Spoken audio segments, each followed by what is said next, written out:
My name is Bruce L. Erickson, and I thank you really all for coming.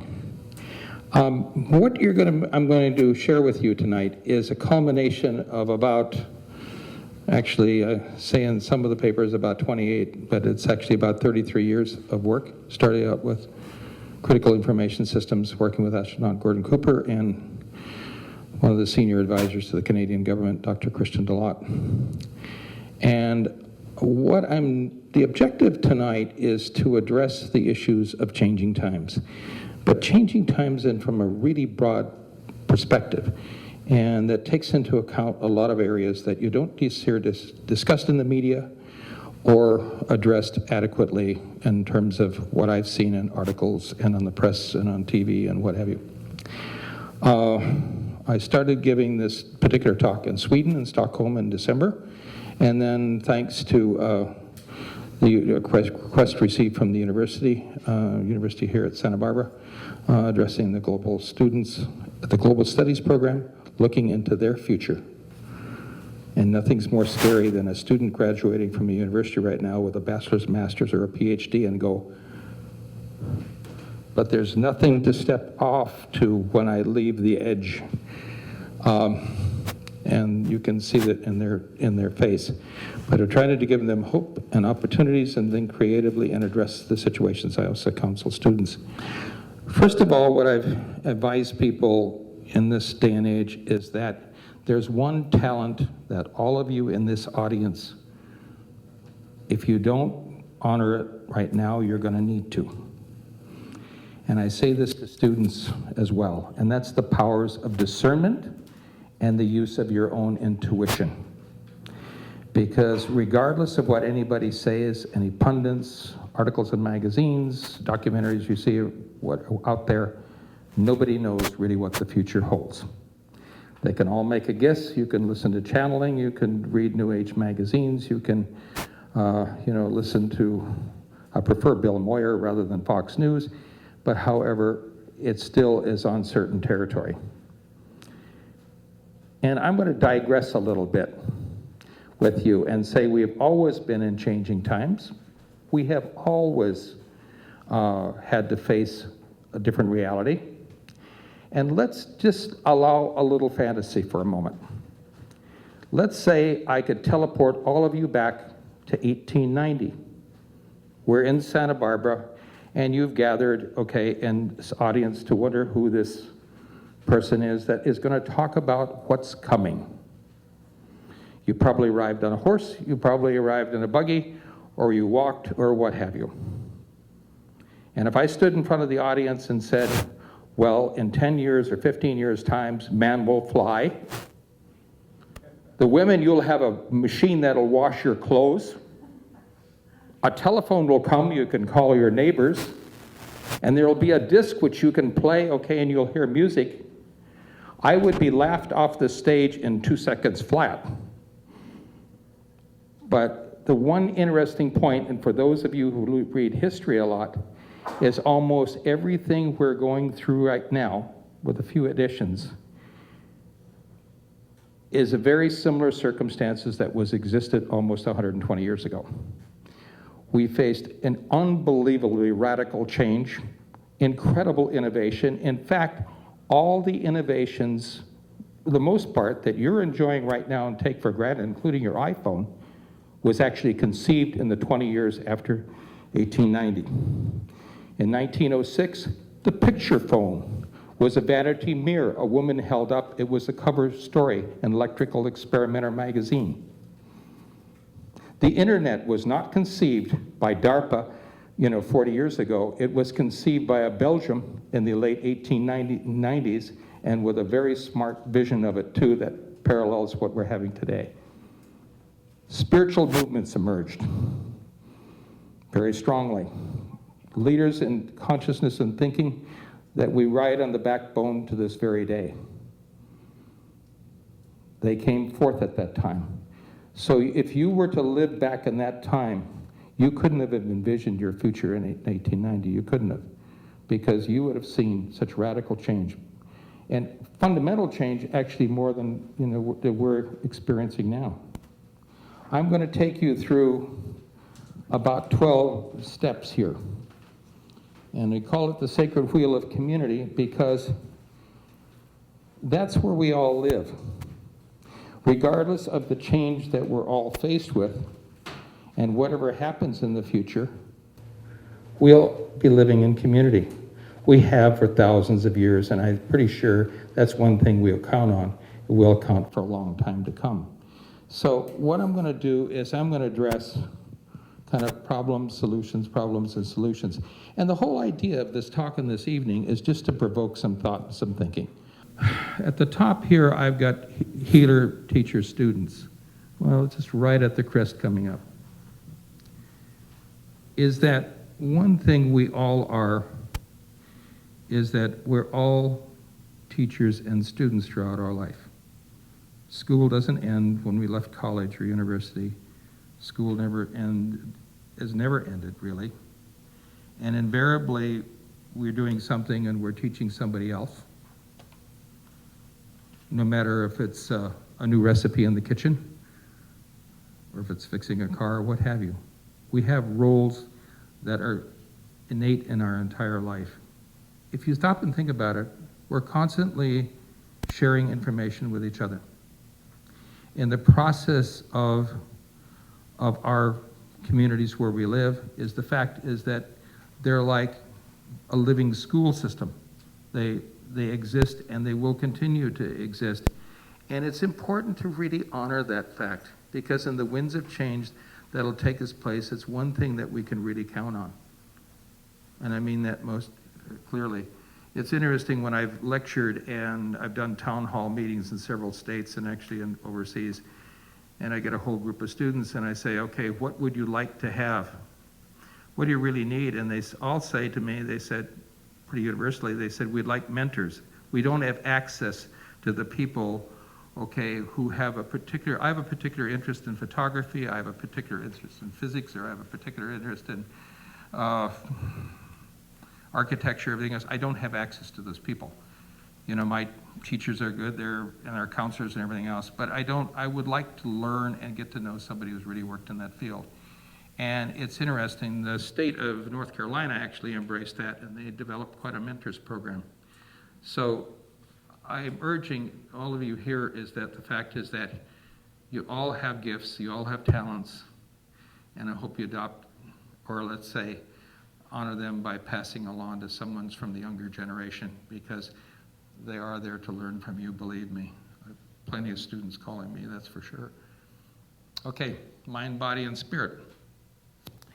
Now here is the part that we're very good at taking care of our cars, changing the oil, okay, see if the steering is aligned, okay, and the tires are full and everything else. We've got a whole checklist for that. But we barely have a checklist for our own beings. And one of the things that people have noticed, and you've seen it a lot in articles and everything else, is what's going to take to get through these times is some really clear thinking. And you can't think too clearly if you're not well.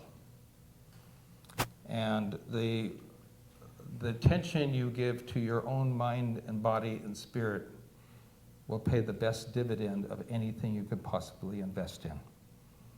And unfortunately, in our busy lives, okay, we can come up 1,000 excuses not to pay attention.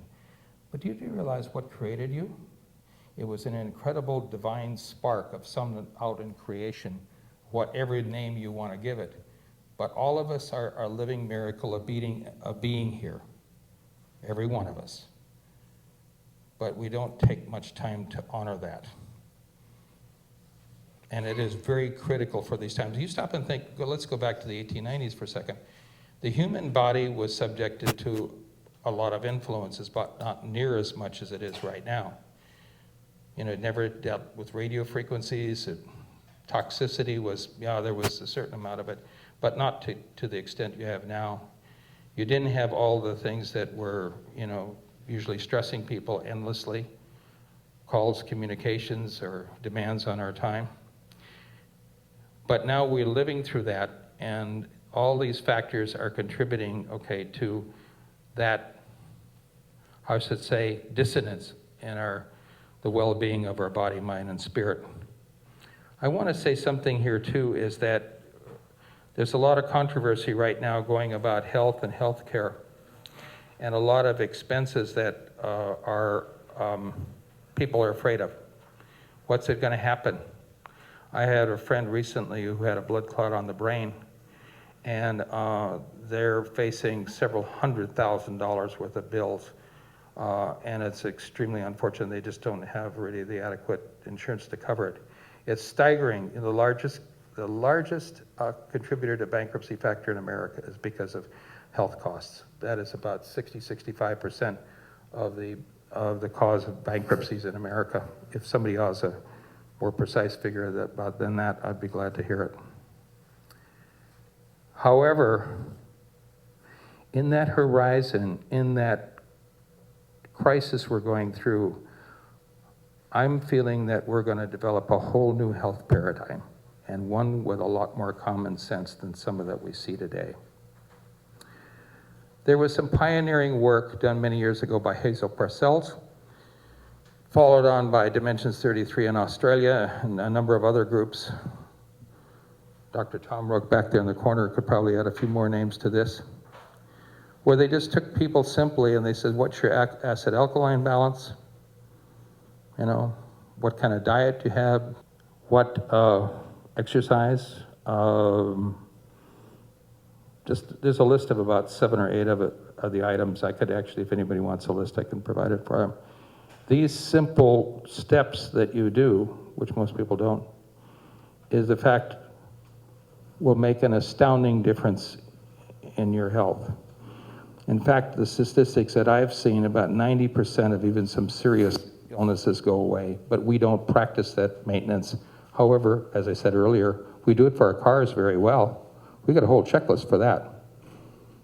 But it's amazing how much those simple steps will make. Huge. I've got a colleague who just was in incredible fatigue. Now, what I'm about to say is that I don't mean this as a subscription for everybody. I want to really be cautious with it, but I just want to say there's this, in this particular case, there was this 2 things that were added. One was iodine for the thyroid, another one was sublingual vitamin B complex, and the situation is, Gene just told me he's got a new woman in his life, okay, just for those 2 things. But those are common sense things, and we often forget this. So pay attention. There's devices. I meant to bring it tonight. I've actually got a device at home. It's not on the market in the United States, but I've been advising the company. It actually sends signals to the brain or the other part of the body and regenerates the cells in that area. And it looks like a computer mouse. It's really good, too. All right. Healthy family life. Boy, now there is a territory that is full of a minefield. You know, it's funny that funny and tragic too. If we look at indigenous cultures or some other cultures in the United States, even Latino cultures, Italians, even back when my family in Sweden, there's this kind of cohesive resilience and the willingness to, while you may not always get along, at least try to resolve things and try to move them forward. What I've seen and what all of us have seen in the United States is this incredible fracturing of the American family. I remember one case where I was at a town hall meeting in Mill Valley. We're coordinating, and this woman got up in the audience and said, her exact words were, "We've all became real estate millionaires, and in the process we really screwed ourselves." Very important statement. I thought, what did that mean? It's because our kids couldn't afford to live here anymore. They had to leave. They had to go to Oregon. They had to go elsewhere. What we've done is we've created this wealth in terms of our holding, but what it is fractured our whole family. And that's a common here right in Santa Barbara. So the investment we make in ourselves, the next investment is, what's your family ties? And I don't mean this in biological family. It could be extended family, could be a network of friends. It can be adopted family, what have you. There's a study that was originally done by the Canadian Armed Services which was quite interesting. Because they had to do a lot of survival analysis, they came up with this conclusion. They said, in case of a crisis of emergency, the heroes you read about in the movies who go out and forge it on their own are not likely the ones that survive. On the contrary, the ones that cooperate, collaborate, and even if they don't get along at times, okay, make the effort to do so. Their chances of survival are far greater. So my advice on that score is that take a careful look at the investment of the people in your life, because it's going to be crucial in the future. Just as I said in the beginning of this talk, when you enter into the area of discernment and telling yourself the truth, make sure those alliances really do honor and serve you mutually. And that's very important. Don't try to make things work that don't work in the first place. Okay, sustainable community, which is on everybody's, at least in this town, a lot of people are talking about it. My definition of sustainable community is this. Sustainable community is you living wherever you want to live and just make it better and work well for you, your family, your neighbors, and make a commitment to be an active part of making that work. I live up in the Mesa, and there's a marvelous guy up there that a number of you people know. His name is Owen Dell. He needed a really clever thing that was so simple. It's ridiculous. Is that if you drive by the street and you look at these nice houses, what you don't see about a lot of them, in a lot of cases, there's some incredible gardens in back, and I mean really incredible gardens, and more so than you might imagine. And so he said, well, listen, they're growing enough tomatoes to supply, a good share of Santa Barbara. Why don't we work a food swap thing? And every other weekend, somebody puts tables out in their driveway, and we somebody's got lavender, somebody's got tomatoes, somebody's got beans, somebody's got squash, or somebody's got lemons or limes or what have you. Let's kind of do a swap meet. It's interesting just to go up there and visit it and see it. And watch this exchange. People who don't even know each other, and they find bonds that they're in common, and their commonality and their interest in the whole community. And the first time I did that, a friend of mine has quite a growing area. Her name is Margaret Carswell, and she. So I took a bunch of lemons and oranges and a bunch of things from her place, and I said, what's on your shopping list? And she gave it to me. So I went down there to do the swap. Of course, I came back with nothing that was on the list, but a lot of other interesting things, roots and everything else. But the basket was so beautiful, we just wanted to take photographs of it and didn't want to touch it because it was so pretty. And flowers, and there was everything in there. But what a community building tool that is. I mean, just that simple little act, and it makes so much sense. And by the way, back in the farming communities in North Dakota, they've been doing that forever, okay? We treat it as a new thing here. I want to, I put up on the table up here a few things that are important. I brought some of the best of my literature, and later on when we take a break you can take a look at it, is that key things about creating sustainable community. This is a couple, for instance, that was here actually about 4 months ago, Bill and Zoe, and we need each other building a gift community. It was one of the best lectures I've attended in several years. Bob Banner, of course, as most of you know, in Hope Dance magazine. If you don't know Hope Dance, just go to hopedance.org on the internet. He's got more tools and events and things of interest regarding building community in this region. We actually have one of the most well-organized regions in the United States, in part to thank to him. This is the, of course, Sustainable World Sourcebook. If you haven't read Yes magazine, by all means, get an issue. This is a movement that in Britain called Transition Town. There is some active members here in the transition movement where they're changing villages in England. They're actually growing nut trees in the center divides of the roads so that there's a good nut crop that the whole city can enjoy. just clever little things that people will be able to do. We, when I worked in Monterey Bay, I helped close Fort Ord, which was a collapsing of a town of 36,000 people. Interesting experience, to say the least. But while we're in the process of doing that, we have the Livable Cities program. Intergenerational have their convention there. And this one little simple thing that they suggested made a huge difference in Monterey.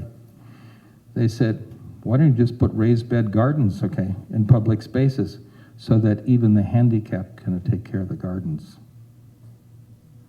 And once you raise that garden to the height, the same height as the level of the produce department in the grocery store, things change immediately.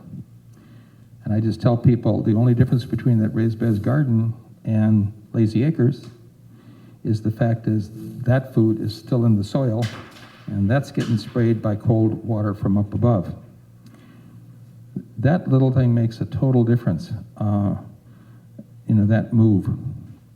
But I urge you to take on, with all of this, is a subtle message I'm trying to drive home here, is if you look at your reading material, I'm going to get this into media in a short while, but start taking in things in your space and in your area of interest that are going to serve you not only now, but in the future as well.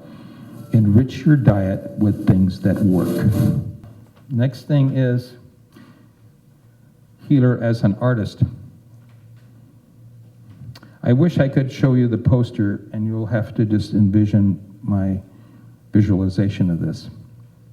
In 2000, I was working with the United Nations and on the Global Water Crisis Forum in The Hague in the Netherlands. And you had people from every country represented, every kind of issue imaginable concerning water, scientists, engineers. Actually, the project I worked on, my two organizations I work with, would you believe, was the World Bank and the U.S. Army Corps of Engineers. And the title of our program was Water, the Bridge Between Science and the Sacred. Can you imagine those two groups going along with a program with a title like that? Any case, but with all that went on in that conference, there was a piece of magic there, and it was a piece of art. Some Indian NGO, unfortunately I can't remember the name right now, simply put up a poster. And this poster was of obviously a husband and wife, the wife carrying a child, the man leading a little boy, probably about 9 years old, and the setting was they were walking in the middle of a dust storm. And under that picture was simply the caption, "In search of water." It riveted the imagination of that entire conference, because with that one picture and that one caption, it said everything. It was one of the most powerful ecological images I have ever seen. And if you consider the artists always as the precursor of change, this has often been said by philosophers throughout the ages, is those artisans, Brian is off filming all the indigenous spiritual leaders he can get a hold of. Some of you are painters, some of you have other artistic expressions. Keep in mind, that you are the wayfarers, of change, because in that expression, there was a juried exhibit done by the University of California, not here, but it was down in Los Angeles, where they took juried art of different environmental persuasions and messages and just brought it in to show what the artist could do to get a message across. And there's one picture there of the polar bear being encroached upon by the ocean because there was no more ice floe for it to walk on.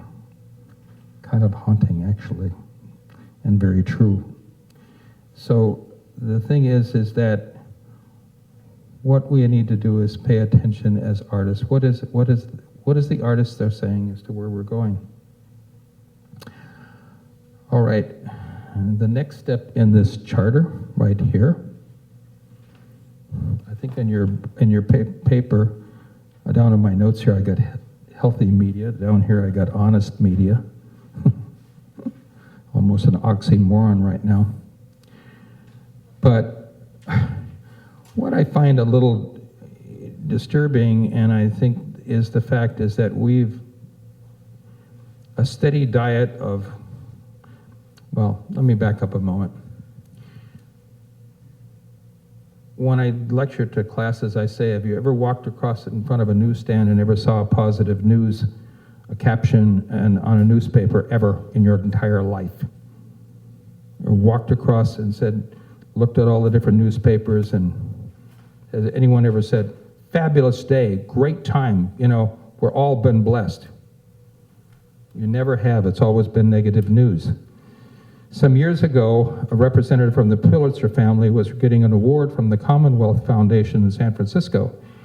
And when they transferred the award to the member of the Pulitzer family, he actually got up the microphone and says, my family wants to apologize to you and the American people. Not the typical type of response you'd get from receiving an award from them. He says it because it was my family who realized back in the 1800s that if you gave a real heavy negative title, it sold more newspapers. And he says, unfortunately, that's been adopted by all the media, and that's what we're bombarded constantly. Internet doesn't matter. And so one of the disciplines that I think that needs to be taken to heart, if we want to have any positive visualization of our future, if we want to have some sense of hope or some possibility of change, is look at the diet of the media that was brought forth to us. Last night, if you guys want to write this down, Bob Banner went and got a hold of me and he said, Bruce, you got to preview this. You got to preview this. Let me know how good it is, because he wants to consider showing it. It was a video, and I get tons of videos to look at. This is called First Earth. It's all about architecture, ecology, its effect on community and communities around the world. It is one of the best DVDs I have seen in a long while. And it takes place in many countries, and including California, and it shows the impact of how proper ecology and natural design and natural building techniques and using creativity builds community, builds interaction, builds interchange, solves problems, and in many cases doesn't leave people with $1-million mortgages either. I take people oftentimes up to a kind of a hidden place. I take students up there. It's a eco-village and a training ground for teaching students how to build an eco-village and how to do natural building. And a couple of years ago, I brought one of Obama's appointees up there, very high-powered guy with a resume 5.5 miles long and all sorts of accomplishments. And when he learned how the main house in the property was built with $1,900 worth of materials, he was partially shocked. He would first told me, as David said, I can only stay an hour. Hour went by, he didn't seem in a hurry. Then lunchtime came, we stayed for lunch, stayed. And I thought, geez, I thought he had to get back. So on the way back to Santa Barbara, he didn't say a word. He just sat in total silence, and I thought, well, is this guy mad or something like this? I tried to ask him questions, he didn't do anything else. I'll never forget what he said to me when he got right to Santa Barbara, he looked over at me and he said, you know, he says, after today, the term development will never mean the same to me. I'd like to take most of my education and put it in a paper shredder. That's a good example of a rethink the way we do things. And I think once we adopt an attitude of embracing a lot more healthy media and content, and it starts to stir our imagination as to what's possible, then all of a sudden a lot of lights are going to go off, because it's going to link you with more people and more people and more possibilities and more possibilities, and then a lot can happen. The next session is science and spirituality. This is where some 100 years ago, if you were a scientist and exploring and it disagreed with the church, okay, you were the first item on the menu in a barbecue. Okay? Gradually over time, a little more truth has been, happen. Of course, we get people who believe in different types of way we've evolved and where we're created, and that debate's still going on. But now there's a bridge in that whole area between physics and religion and science is starting to say, let us consider ways that things can possibly work, and maybe what's been said in spiritual traditions or in some religions is a little closer to truth the way things work. And some of the theologians are saying, geez, this scientists and physicists aren't so crazy after all. That kind of makes a lot of sense, okay? And so there's a gradual emergence that is taking place here.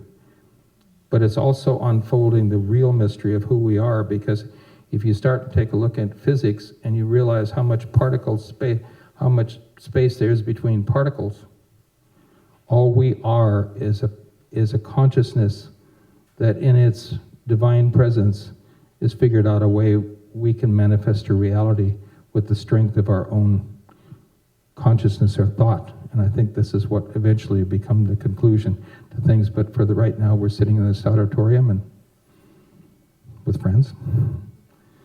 Anyway, a lot of adventures are out there, and new thinking is emerging. Ecology.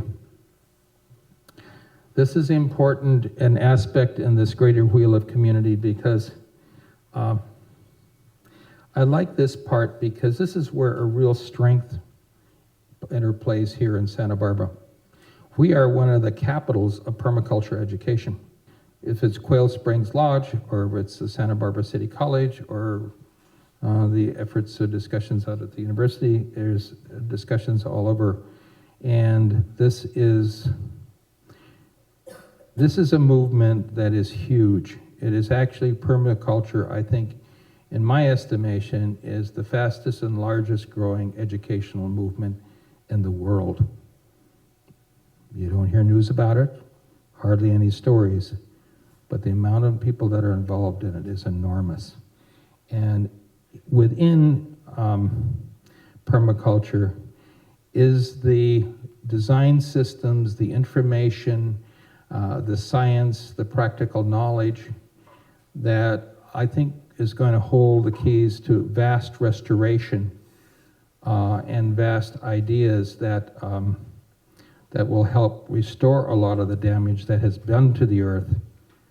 There is a amazing Australian documentary that was made a few years ago about Alex Podolinsky, this one stubborn Australian farmer who single-handedly, using biodynamics, accomplished one of the largest soil restorations in the world, far exceeding anything imagined by World Bank or IMF or the United Nations or what have you. Huge, thousands and thousands, million acres of the Australian outback was restored with his methods. Of course, his methods were a little strange, okay? Pack manure in a cow horn, bury it, leave it for about 6 months, bring it up, make a batch of potions, and you potentize the soil. That would send most agricultural college professors screaming out the door that they've just, actually that challenges every bit of their science, but that's getting more and more accepted. Actually, there's a wonderful movie, One Cow, One Plow, One Planet, done by Peter Proctor's work that is what is countering the Green Revolution and the effects in India. In India, you've had over 100,000 farmers that have committed suicide because our Green Revolution and all our agricultural techniques don't work. And their yields have gone down 30%. They're held hostage to Monsanto or the seed companies and all the other chemical processes. It's a huge human tragedy and done through incredible arrogance. And this one soul, 70-some-year-old farmer from New Zealand went to India and with the help of a Swiss foundation is now educating a nation and helping to counteract that. And he's doing it biodynamically, by the way, and with permaculture. It's a marvelous film if you get a chance to see it. Okay, I love this. Peace and security. Everybody's worried about that, okay? Okay, those folks from the Middle East are coming to get us. Oh God, I won't even go there. When I was writing my notes, I says, what do I say about this? Bruce, what was the title? One cow, one what? One cow, one plow, one planet. Peter Proctor.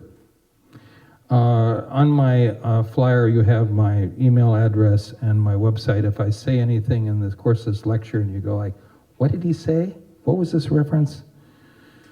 Feel free to email me. I will make sure that you get the proper information. Okay, peace and security. When I was writing my notes down to give this talk, I says, what the heck do I say? You know, and then somebody just sort of came out of the blue and said, I think the Bible says, thou shalt not covet thy neighbor's goods, and thou shalt not worship false gods. Geez, I think that has a lot to do with security. What is all these wars about? Okay, we want their oil, we want this, we want their mines, okay? We want their, what they have, so we go have a war. Not worship false gods like the industrial military complex of the United States, and the fact that, we're the great warriors. I might add to that end, if you look back the last 60 years, we have never won a war except the Persian Gulf thing in the early 90s, and that was ridiculous. A bunch of equipment out in the middle of an open warfare, and we could shoot at it at will. It was no problem. But Korean War was an armistice. The Vietnam War, which was also started falsely with false information on the Gulf of Tonkin, was a rout. The Viet Cong essentially beat us. In Ethiopia, the warlords made monkeys out of us. Grenada, we shelled our own troops.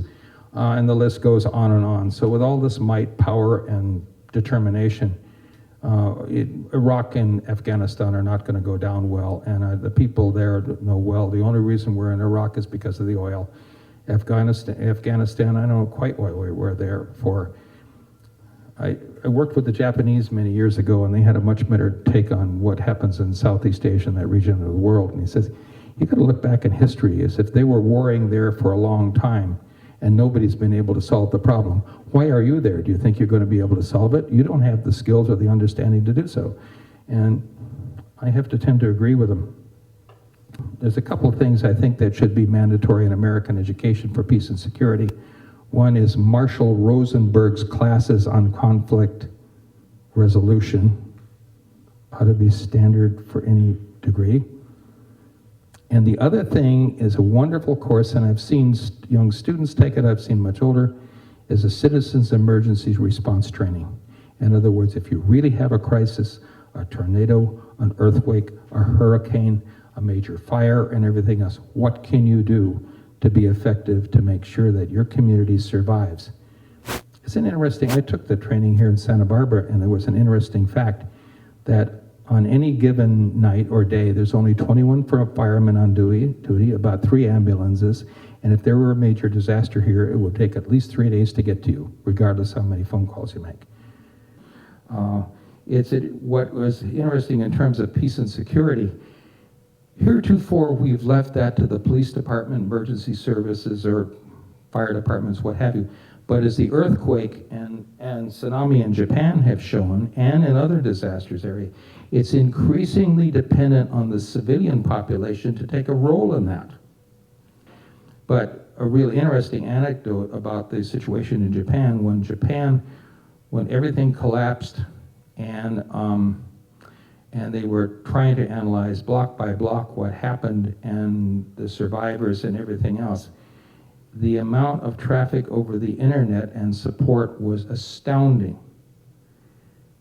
And also interesting enough, one of the key computer software developments to help them analyze the situation did not come from Google. It did not come from the United States.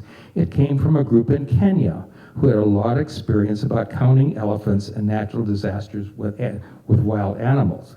And it was their software engineering that was one of the prime components in the disaster recovery in Japan. How's that for being part of the international community? I've never heard of Kenya as a software engineers. All right, the next step, 10, and I've got a couple more to go, is care for all generations. You know, it's sad in a way how we've divided and stratified our generations in this country. I think that's a weak link, because, you know, you see a lot of people living alone, a lot of people who have incredible gifts, a lot of how should I say, well, you know, well, they're so-and-so age, they don't have anything to offer anymore, so if you can forget about them. By the way, one of the most efficient companies in America, consecutively by the Wall Street Journal, is a little company in Ohio, and nobody in the company is younger than 65. It's Bonnie Bell Cosmetics, by the way, if you want to know the company. It consistently wins the top awards in the nation. You know, in societies where I would say you could measure the quality of life, I'm not saying economics now, I'm saying the quality of life and satisfaction that people derive from the way they're living, is the fact is it'll come down to the fact of how well they integrate all generations within the community. I took some courses with Dr. Ken Peltier from Stanford a number of years ago, and one night in this very august meeting, everybody was dressed up in their finery, and he was saying that we're here, it was over a issue that the Pew Foundation was going to issue a huge grant to study aging. And Ken Peltier got up in the audience, he says, I'll tell you a study in aging. You know the best anti-aging medicine there is? He says, when people of all ages value people of all ages. And he gave a demonstration. He put a picture up on the wall, and you saw this guy pitching hay. You couldn't see his face, but his physique was like 30-year-old football player. He turned around and showed another picture. The guy was 87. The real counting touch was he showed a film clip to us about a guy riding a horse, and it looked like something out of a Steve McQueen movie, for God's sake. I mean, he's jumping fences, hedges, and everything else, and going like a maniac.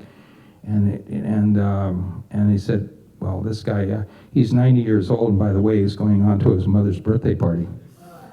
You know, it kind of shattered the myths and science of what's involved with anti-aging. I think when people have, there's a wonderful story too of the City of Hope in Illinois, where there was an old military base and a section of it that was a beautiful housing area. And what they did is they took kids that were handicapped or disadvantages in like foster homes and different things, and they took people in upper age groups, well into their 50s, 60s, 70s, and they says, if you're willing to be foster parents, we'll provide a house and you'll have a chance to live and take care of these kids. And the results they measured were astounding. People who entered into the program who had medical records of heart conditions and different things and were kind of really questionable whether they could use them or not. They took in these kids and helped them, and 6 months later, where's this heart condition? Where's this angina? Where's this? Gone. The vitality of these people was phenomenal. That, by the way, has been made into a PBS special. It was aired a number of years ago. But it speaks to the fact that when we care, the rewards are definitely there. And I have a guy in our complex. He's Sam? He's about 76 years old, and I've introduced him to a lot of my younger friends. And I said, if you want to go on a hike on the trails, go with Sam. He knows all the trails in the area. The only thing is, if Sam takes you wants to go on a long hike, bring a passport. Okay, economic sustainability. Now, here's the touchy part. And this touchy part is that I have tried to instill this with a number of investment firms and different things to start thinking about this. It's kind of ridiculous when you stop and think about it, that people take their capital or their assets, whatever they have in their lives, and they ship it off to Chicago or New York or whatever have you, and with some brokerage house or investment banker and everything else, and very little of it stays in the community. I'd like to change that paradigm, and by the way, I'm going to say something here, and I'll go into it in governance and law in the next section, but this is not necessarily easy to do because of the way investment laws work. But I tell people is that take where you are, the city or community, take a compass, go out 100 miles and draw a circle. And within that circle, put a substantial of your investments right there. It's a lot easier to watch, okay? You don't have to deal with a brokerage house, okay, that's just working on commission. Sorry about that, okay. But maybe we're going to be, okay.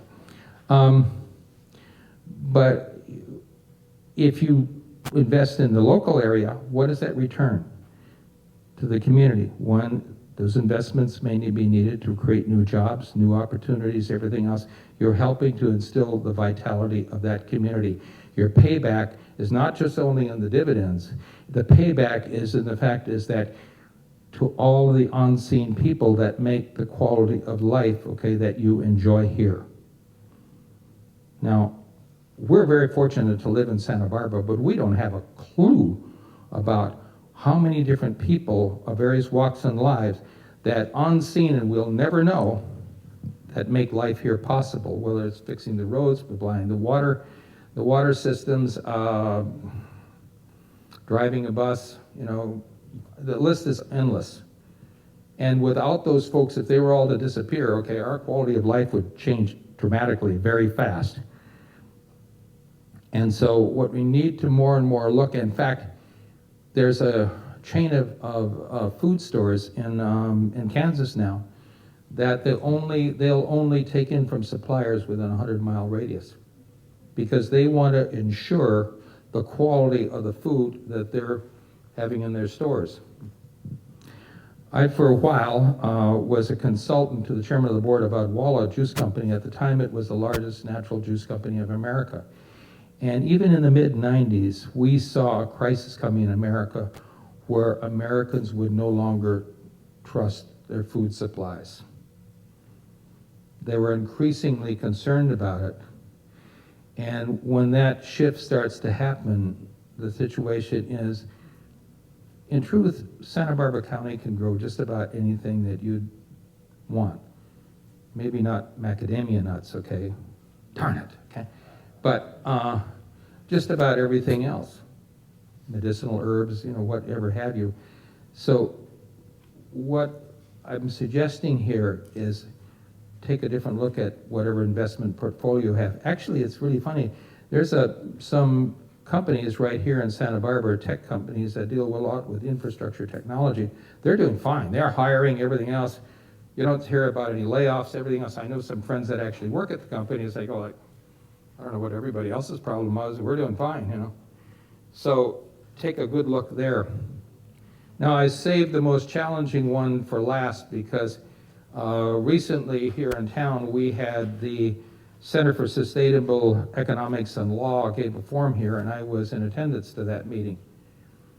And there were two very bright women who came down from San Francisco who did a lot of a study and analysis in this field, and they had some pretty shocking details. And it's very challenging for California because in California, we have some of the most backward legislation and, I should say, laws, regulations, and ordinance of any state in the United States. And while we're innovators in Silicon Valley, our legal and legislation process almost borders on being retarded, okay? Because it's very difficult to do things in many cases in California. One of the most innovative housing projects ever created practically on the planet was done in Davis, California at Village Homes by Michael and Judy Corbett. While they were praised all over the world and their work was honored everywhere, once they completed that 420 some unit housing program in Davis, they were never allowed to build another one in California again. And if you're ever going up to Sacramento or going up that road, take a little diversion into Davis Homes. I won't say much about it, except if you just walk through how they innovated and how they created this place. And by the way, it was conceived in 1974. You would be amazed. The beauty of it and the way they laid it out is breathtaking. By the way, the homes are worth 30% more than the surrounding area because of that. Nobody wants to leave. But we live in this kind of imputative environment here in California, which is unfortunate. Why do we have such incredible innovation in Silicon Valley? By the way, I get a kick out of the computer revolution and all the creativity that goes on there, is if you stop and think, they never had any rules to begin with. It was an industry, mostly was launched by people who hadn't even graduated from college. Bill Gates didn't. Seymour Cray, the father of supercomputing, I don't even think, I worked with Seymour for a while, I don't even think he even completed his college education. It was, a bunch of guys saying, hey, how can we make this work?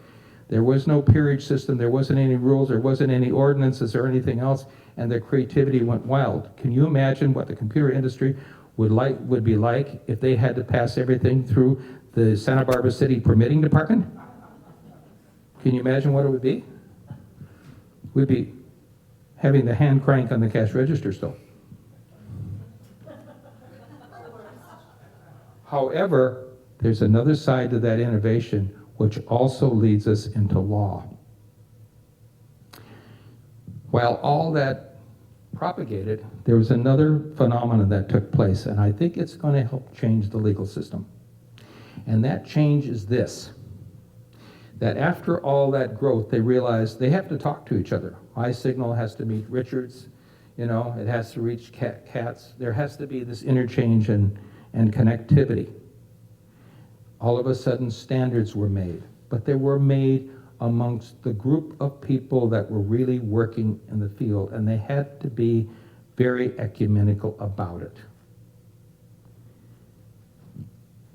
That has emerged, and that's what made the industry possible, and so it served its rules.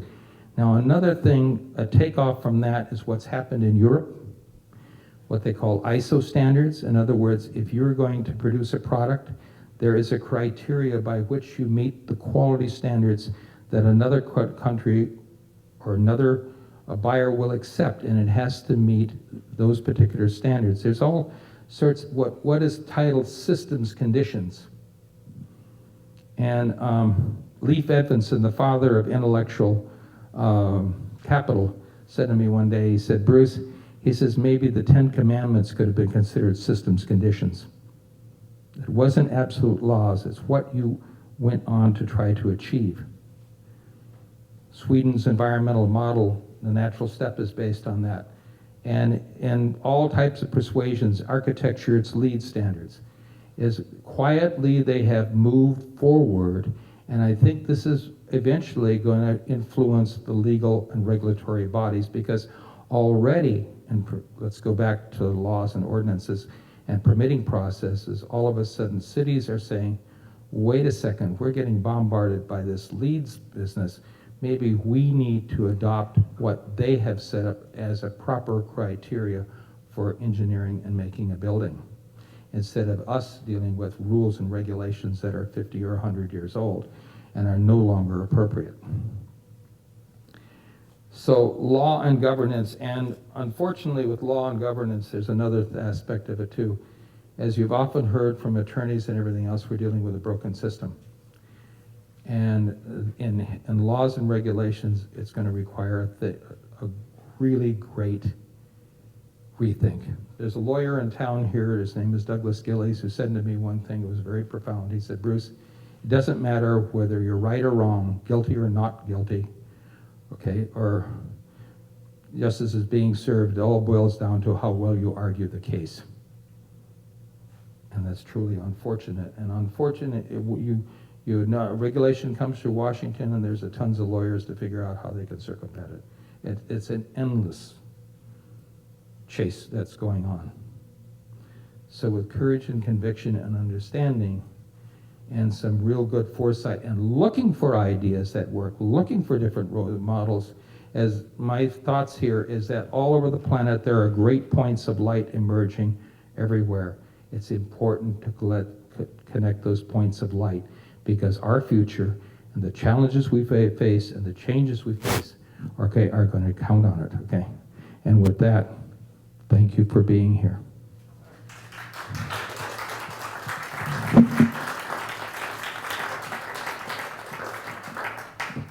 Well, what I wanted to do in this part was just kind of gave you the whole overview in a little over an hour.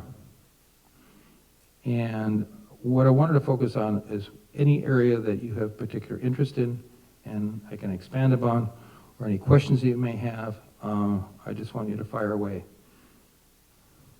Okay. Genetic engineering, water privatization, Halliburton and Nestle and et cetera. The water pirates.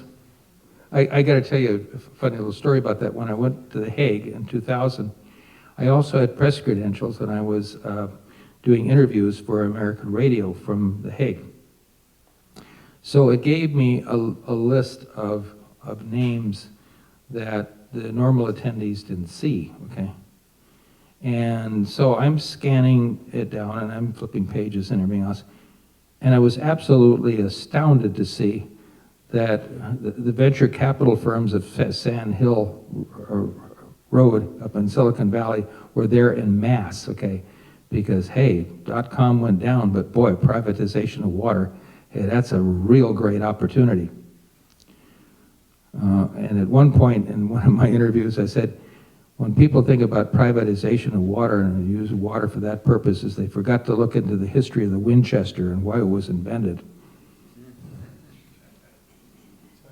Because you take people's water away, they shoot, okay? And the jury doesn't convict them either.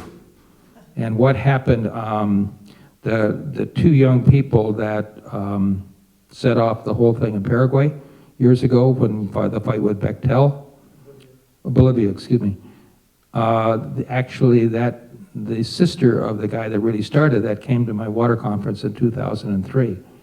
And I had a chance to meet with her and talk to her, but that was a bellwether of what those concerns are. Same thing in Britain when they privatized water and people's water rates went through the roof. Water is an unalienable right, but it also carries this responsibility. And the fact is that people who are using it, people take advantage, who are making use of it, what they also need to be aware of, the fact is it bears a responsibility. And it bears a responsibility to infrastructure in terms of delivery, the quality of the water, okay, that people are getting accessible to, and to manage their resources properly. And part of that management is, an equation of the management is missing in most discussions. And that is the discussion about a watershed. And somehow people think in this country like a watershed is some marshland that I'd like to fill in, pave over, and put a development in, without realizing that if you do not have a viable watershed, you don't have water. And that is this is part of that holistic thinking. One of the books I meant to bring here tonight was the mapping of the watershed of the European Peninsula, which was done by friends of mine. And if you really look into the watersheds, you can map the history of a country, of a region, its economy. It's incredible what a wealth of information is. But we don't holistically look at that things. And all these firms that think they're going to control the water rights, all I got to say to them, if it ever came to a crisis, there would be a shooting war. And that's exactly what the UN has talked about, that the next wars will be fought over water. We're already fighting now in the Middle East. Oh, yeah. And the other countries around it for the water that comes down. Well, yes, and people don't know the story between the Palestinians and the Israelis, and I'm sure you could probably add to this discussion, but quite often the Israelis were pretty cruel to the Palestinians. You know, when the Palestinians were trying to grow their crops, they'd cut off the water because then they knew they had to buy their food from the Israelis, and stuff that was going on behind the scenes, which was just diabolical. So I definitely don't support Israel's position in a lot of the things that they've done. So the wars are already being fought right now over water. Oh, yes. And the Himalayas melting is not going to help that whole area. No, there's some good friends of mine, they're Helen and Newton Harrison. They are the preeminent deans of the analysis of watersheds of the world. And they're good, very dear friends of mine, part of my advisors to my program. And I've advised them, and they had a display in Los Angeles about 2 years ago, and they were showing the impact of the melting of the Himalayas, what that's going to do for a large portion of the population of the world. And it is staggering in its implications.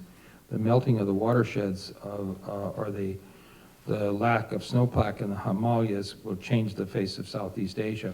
Every major river in Southeast Asia, its origins are in the snowpack of the Himalayan mountains. There's actually a similar analysis has been done in Europe with the Pyrenees and the Alps and the lack of snowpack, and now they're predicting trends that if you go across the face of Europe, where the desertification are going to be, where the agricultural belt will move to, most of it will be moved to more Eastern Europe. The south part, Spain and southern France, are going to incur, tremendous water shortages with the lack of the snowpack in the Pyrenees. And you're going to see the change of the face of Europe because of this, and people don't understand. And also too is here in California, we were fortunate this year to have a lot of snowpack and a lot of water, but that also can change, very, very quickly. And another danger is with global warming is the fact is that, let's say you have an enormous snowpack. I was watching it this year with the Rockies and the mountain ranges in the West, because the danger there was in global warming is that what if you have a really fast ramp up in the spring in temperature?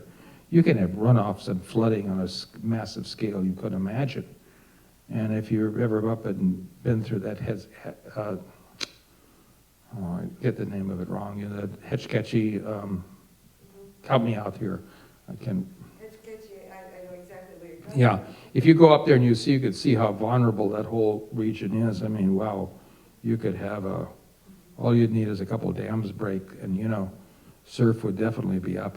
So, okay, anybody got another question? You mentioned the Silicon Valley. That was a big boost to the economy. Is there anything associated, like with any of your wheel or your vision of? Ask that question again. I didn't quite understand what you said. Silicon Valley was a big boost to the economy. Yeah. Everywhere. Yeah. The world economy. Is there anything associated with any of these processes that you mentioned? Almost. Be a big boost now, not 20 years from now. A big boost or a big detriment? A boost for the economy, something culminating from all these sources. Okay, yes. Okay, I'll identify that one. Where the opportunity lies in this wheel is this. Schumacher had it right when he wrote Small is Beautiful almost 30 years ago. Is that we have produced technology and capability now that you could create a machine shop the size of this room and build a car. You couldn't do that a couple decades ago. You can have a place half the size of your living room and create a publishing effort that has every bit of the capability somebody has in New York at a major advertising agency, except maybe the printers. So you have the process of scalability. A friend of mine here, Grant House, some of you might know, he's on the city council.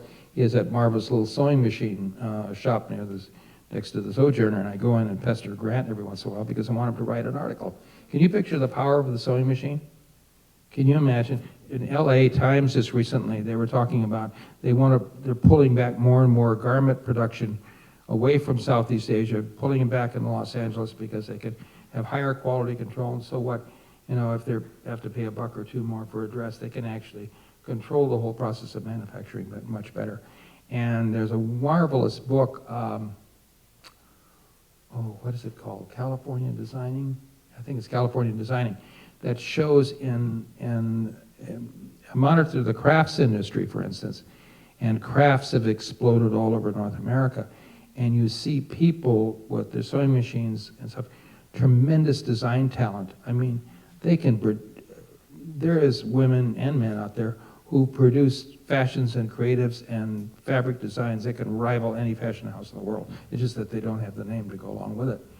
But, so what we have in the power right now is, while everything so much is in Silicon Valley, what we've created for ourselves is the power to mimic and provide creative, productive tools that can be placed almost anywhere. It's like my example when I said Kenya was doing the software package, okay, to help Japan in their recovery. Who in the heck would go to Kenya to buy software?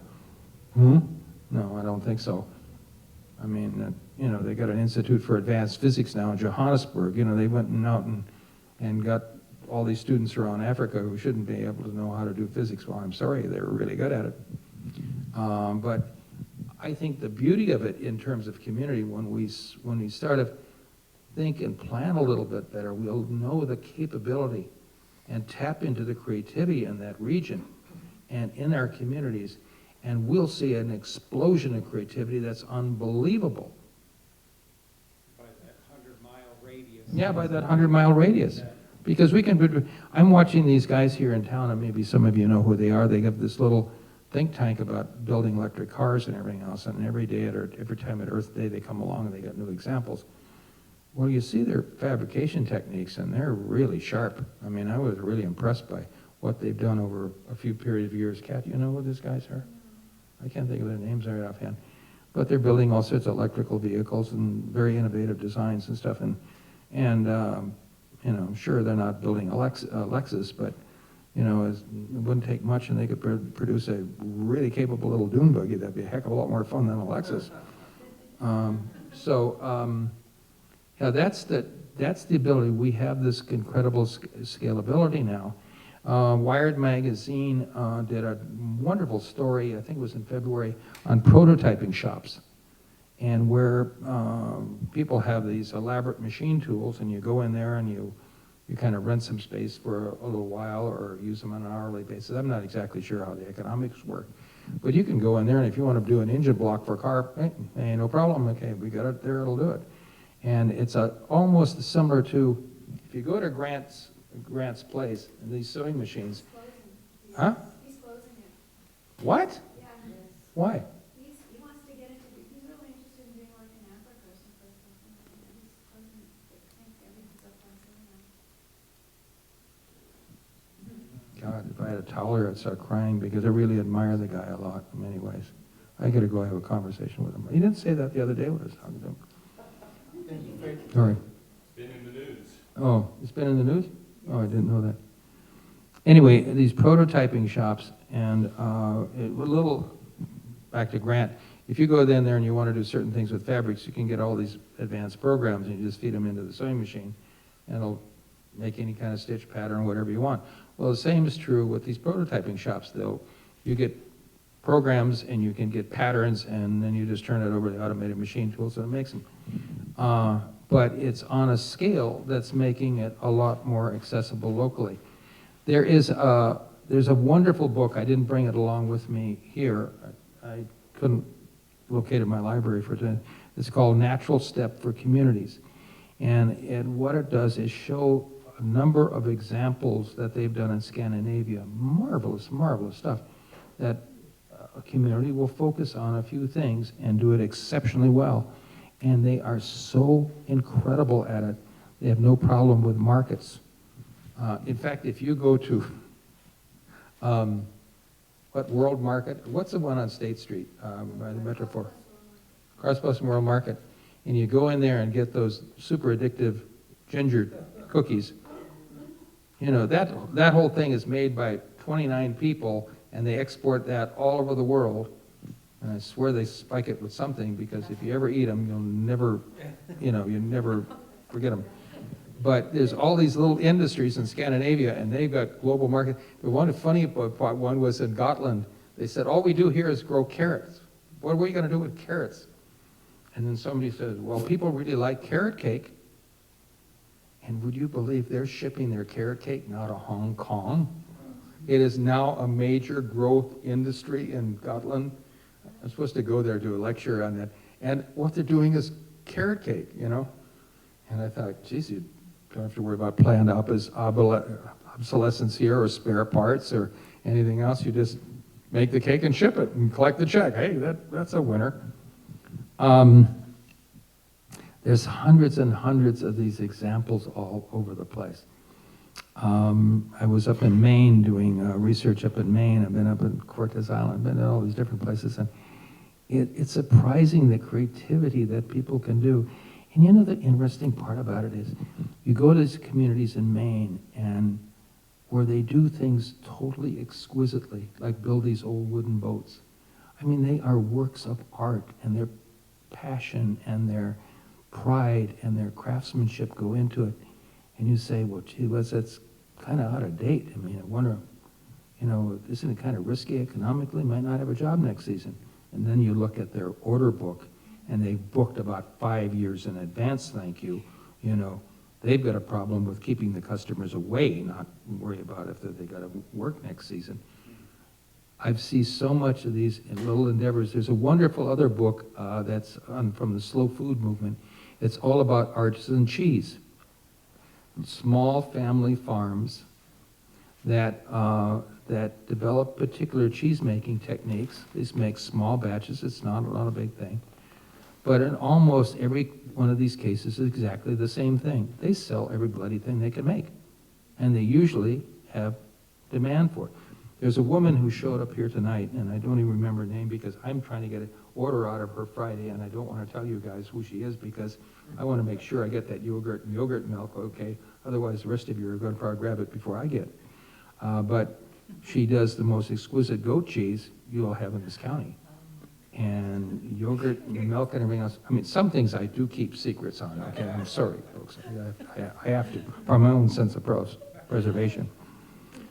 But it's wonderful. I went and, when I was at Walla, they would send me out on these missions. I mean, like, it was one of the funnest jobs I ever had in my life because my job was to go out and explore all these different food crafts and people that would marry very simple things. And one woman was combining special wines with making special chocolate. And the only way you get her wine is you also order the chocolate. Needless to say, she didn't have any problems with ordering. Then one couple I met that was really cute is that they make this pasta and they spiked it with all sorts of very hot peppers. You could actually order this pasta with impregnated peppers. I mean, some of it was way too hot for me to eat, but you couldn't believe the clientele. They would ship all over the States and Canada and Europe, no problem. I watched this with olive oils. I watched it with, I can't even remember how many different things I saw. But nobody was trying to become, you know, a major growth industry, go public, you know. All they kept it was in the family. They made a very high quality item. They knew their markets really well, and they applied it, and they would have made a very good local investment. Very nice and very consistent. So these are heartwarming stories I've seen time and again. Yes, again. Oh, something else. You mentioned the word Monsanto, and I was just talking about this the other day, mentioning I haven't heard that much. I was in an area in Hawaii where Monsanto was big because they were trying to replace the corn crops and everything else. Are you abreast of? Well, I'll tell you a funny story about Monsanto. An old friend of mine, Paul Hawken, you've probably heard of his name, was one of the consultants when we were doing the natural step that was hired by Monsanto. And he says, oh, good, when Shapiro was president of Monsanto, and we have a chance to change Monsanto, we're going to get in there. And so just as a creative exercise for management and the senior scientists, they went and said, okay, let's just do some creative kind of role-playing collaboration thing. We kind of got acquainted with each other. And the challenge was this, is that we're going to build a spaceship, we're going to go to Mars, and we're going to have to create a situation where You're going to have to feed yourself. You're going to have to grow your own food. You're going to have to, keep yourself replenished. You can't call up for pizza delivery when you're on Mars. So what would you take with you? And so these guys started figuring this out and doing all these things as planning and ideas, and we're going to take some animals, and we're going to do this, and we're going to do that. The upshot of the end of that exercise, there wasn't one thing that Monsanto made that they would take with them. And that was the end of that consulting contract in a heartbeat. And by the way, they won't serve GMO foods in the Monsanto cafeterias for their employees. Hmm? Hawaii's having a hard time fighting them off because they come in with such a convincing, supposedly, study and everything, and mentioning that it's not going to affect future crops and things like that. And it's just, Well, I have a standard retort to that, is that fertilizer comes in many forms in the United States. Remember that movie about Monsanto, the French movie? Oh, yeah. Do you remember the name of that? No, I don't. The French produced a documentary on Monsanto that's a major condemnation. This is a particular sad case because there was a Canadian farmer, as some of you may know the story here, who was targeted by Monsanto, and eventually the Canadian courts did not rule in his favor and went all the way up to the Canadian Supreme Court. It was one of the biggest travesties. From a judicial standpoint, I couldn't imagine how Canada could do that.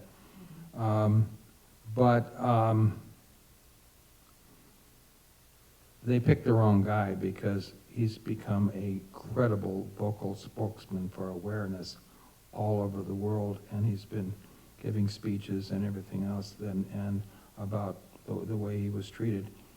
I also feel that speaking about judicial systems, there's some scuttlebutt going through the internet. I don't know how accurate it is or not, and I don't care to buy into all the conspiracy stuff that's going on. But the recent ruling against the employees of Walmart by the U.S. Supreme Court is now drawing a lot of suspicions that there was some behind the scenes pulling on that particular ruling, and that has come down very unfavorably even within the legal colleges and legal professions, that they do not agree with the Supreme Court on that one at all. I don't see any conspiracy, for one thing. Scalia and Clarence, whatever his name is. Clarence Thomas. Thomas. I mean, so those were absolutely benefiting from the good graces of Walmart, and they would just in turn, ruled for them with class action suit on behalf of women. But for those who don't know the story of the farmer in Canada, I think it's interesting to tell that story, which is the siege blew over to his right. Yeah. He was totally, instead of him being able to go after them because they had ruined his organic farm, they went after him for stealing their seed, which had blown over his farm. And now if you grow with seeds with Monsanto, they put the legal liability on the onus of the farmer who used the seeds. That's the new scheduled contract with Monsanto. I think what's going to happen here, and I think that there's a whole new legal movement that's emerging, and it was triggered once by the Patriot Act, when they insisted librarians, record people's books they get out. And my expression is, the fact is, you don't piss off a bunch of librarians, they can be a real force to reckon with. And it was because of them, that the countermeasures and the ordinances were passed, and probably about, I don't know what the last count is, but I know over 300 communities in America to ignore the Patriot Act and to negate it. And now then the second go around was over the oil refractoring and the oil drilling, where they were injecting all these chemicals and contaminating people's water supplies, and tell everybody, hey, it's okay, look at this nice check you're getting, $56.30, for your natural gas. And all of a sudden, communities, including the city of Pittsburgh, says, if you threaten the well-being of our population, I don't care where the law comes from, including the Supreme Court, you're out of here. And I think what you're going to see is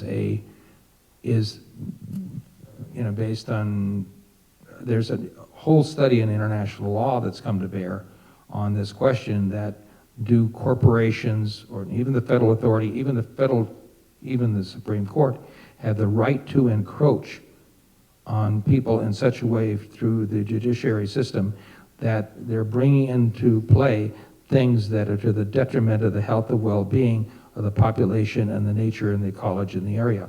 I think on that score, you're going to see a huge rebellion. And it's interesting to note with the Patriot Act ordinances, the federal government never went on to challenge that because they could have won in the court, no problem.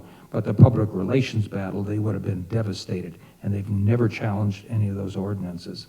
And when the mayors of this nation, and frankly other places too, start to wake up and realize the health and well-being of their constituency, I think you're going to see a legal rebellion, and it's going to happen sharp and fast, and there's going to be no messing around, and the central government's, U.S. federal government, will have no way to stop it.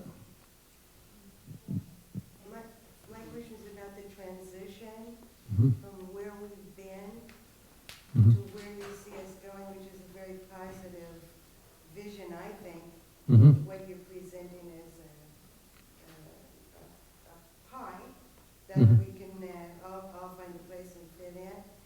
Do you think it's possible for academics or people involved in government or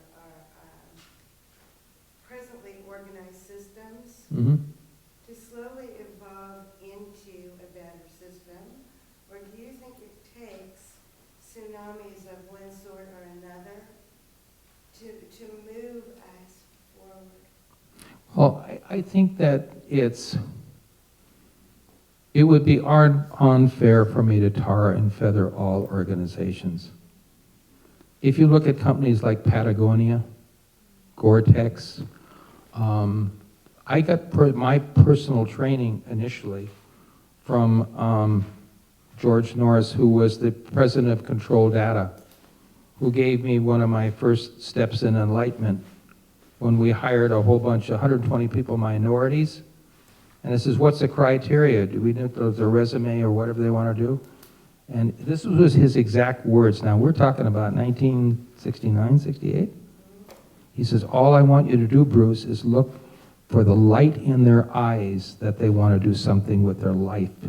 Can you imagine 40 years ago, a top-level CDO of the most powerful, at that time, Computer Corporation of America with instructions like that? There's hardly a CEO today that would give instructions like that. And that's what we did. And we looked for the light in their eyes that they were going to do something with their life. And so I think that organizations have something to offer. I admire things that IBM has done. I admire, I've had wonderful friendships with people in corporations and various organizations. I think a lot depends on the individuals in the organization. I think it also depends on certain the enlightenment of the leaders, the leaderships of the company. And I think and there's things to be learned from them. But I think this varies from place to place. Take from academia. Okay, look at the difference between a community college, a junior college, and a university. Usually community college draws upon people who worked in the field, okay, have had some experience outside of academia. They bring that knowledge base together and they teach the students, like we have here at continuing education and everything else. It is people recycling and giving back to their community how they've been enriched through their lives. And it's just amazing to watch. I wish, there was a joke up in the San Francisco Bay Area that if you wanted a computer education, skip Stanford and go to Marine College first for your first 2 years, get a much better education. And I think that bodes well for looking at things that work within academia. Adam Green, who was head of the Sustainability Center here at the Santa Barbara City College, he says, Bruce, at City College, we teach practicality. At the university over there, they teach theory. I try to look for the light wherever it is.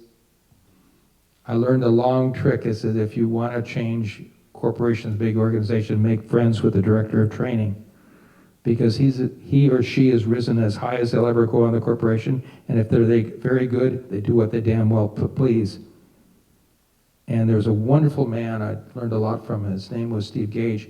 He was the training director for Sun Microsystems, and he was so well respected in Silicon Valley. He could call any CEO from any company and they would answer, because he was so well thought of. He did television programs, included the competition in and everything else. He was an amazing guy. And then Ned Herman, who was head of GE, training for GE, he was really cute. We had involvement with him. I had a side trip. I was working with Bob Monroe in the Journeys Out of the Body Lab in Charlottesville, Virginia. And they wanted to introduce stress management training at GE with senior executives. Only didn't tell them where it came from. They had this real good meditation technique. Okay, we're going to teach you stress management training. So Ned Herman brought in Bob Monroe and the rest of the crew. Going to teach him binaural beat and everything else. This was an absolutely wild thing that happened. So they got all these executives, all these senior guys up in the audience. And what happened was that they put them through this process in binaural beat and everything else. They didn't really tell them the whole history about where this program came from. And at the whole end of it, it was over and everything else, and then people back talking. And he says, okay, does anybody have any interesting experience? And this one guy up in the audience got up and he says, yeah, he says, I had the strangest phenomenon. The last thing I remember, I was flying over Manhattan. And we had all we could do to contain ourselves, let me tell you. I thought Bob Monroe was going to have a heart attack or permanent rib cage damage trying to block the laughter so hard.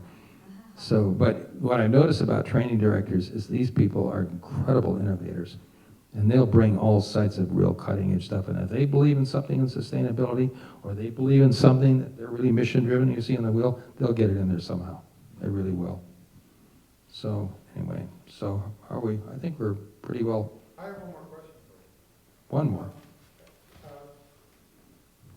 All these things come with problems. So, for me, I've tried to find solutions. Yeah. And one is to be fearless. Mm. Then to replace the fear with love. Mm-hmm. And then create, I guess what Dalai Lama calls for compassion and unity. And do it with joy. And so I wonder if you could speak to any of that. Because really that's the solution. Because it's in the micro, we have to change ourselves. In the macro, we can do it by coming together in community. Well, I would say first, and then thank you, Brian, for doing that, is that first, no matter what the situation, you have to find some humor in it somewhere there along the line. And realizing, of course, is that as humanity and individuals, we're still growing and learning. And if we would, as the poem Desiree suggests, we treat everything with a little bit lighter heart, it'd make a huge difference in the journey that we take. And that I hope this evening I didn't dwell so much on the negative, and I hope I gave some encouragement to the positive. I won't know until I see the tapes what I've done actually. But I maintain a hope in everything, the possibilities, because if we're in union with the creative spirit, okay, that created all this, we're also co-creators. So it's also what we choose to create in the process in this journey.